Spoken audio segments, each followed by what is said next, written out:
هذا جيتكم اليوم بفيديو كتير مهم. كيف تجمع ال 15 مليون بأسرع وقت. يعني أنا فعليا كنت تارك البوت وما كنت أشتغل عليه لحتى اكتشفت هاي الطريقة. فيك خلال يعني 15 يوم تجمع ال 15 مليون بكل سهولة، بدون ما تعذب، بدون ما تكبس، بدون ما أي شيء. يعني موضوع سهل، راح أشرح لكم الطريقة باختصار. أولا هذا البوت قدامك، راح تفوت على اللغة، تحط هي اللغة عندك. تمام، مجرد انك حطيت هي اللغة عندك راح تغير المهام عندك بالقائمة. تمام، فرجوا المهام اللي عندكم، فرجوا هاي المهام عندك. هدول المهام كل مهمة بتاخد عليها 100,000 100,000 100,000 100,000 100,000. شايفين؟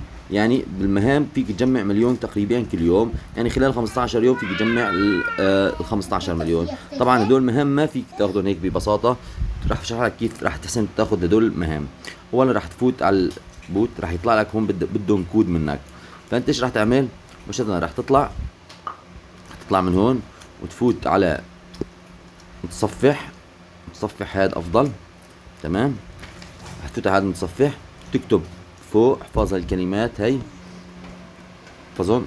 راح تكتب اول شي واحد، بعدين تقلب على الانجليزي، تكتب وين مسطرة رو، تعطيه بحث، راح يفتح لك هي الصفحة. راح تاخد هي، راح يطلع لك هون كود. شايفينه هالكود 186 14. راح اقلب على بوت البيضة، حط هون 180 86 14، راح يطلع لي. شفتوا تنفذت مهمة. طبعا فيك الكود تشتغل عليه اكثر من مهمة، وممكن يتبدل، لان هو كل شوي يتبدل. راح افرجيكم الطريقة على التمام. انا 180 86 14 هون 14. تمام، نفذت الثانية. تمام، نرجع الثالثة، نرجع على الثالثة 180 86 14. تمام، تنفذت. رح نرجع على الرابعة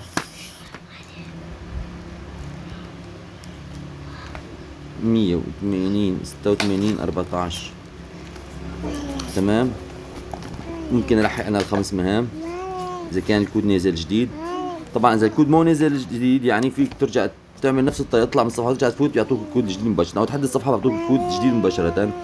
14 عفوا 14 لا غلط، 180 86 14.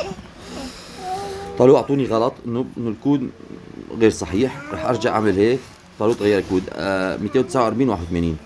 ارجع فوت، وينه 240 49 شد كان 249 81 80 81. اوكي، هيك بكون انا نفذت مهامي، واخذت حاليا من هاي المهام بس 100 200 300 400 500 الف نقطة اليوم. تمام، من باقي المهام فيك تنفذهم، تاخذ هون عندك كمان 100 الف نقطة، هون عندك 30. يعني فيك تجمع المليون ان شاء الله كل يوم بالمهام هاي. لا تنسوا الصلاة على النبي. الفيديو راح اترك لكم رابط البوت تحت الفيديو، فيكم تشتركوا بالبوت. دمتم في امان.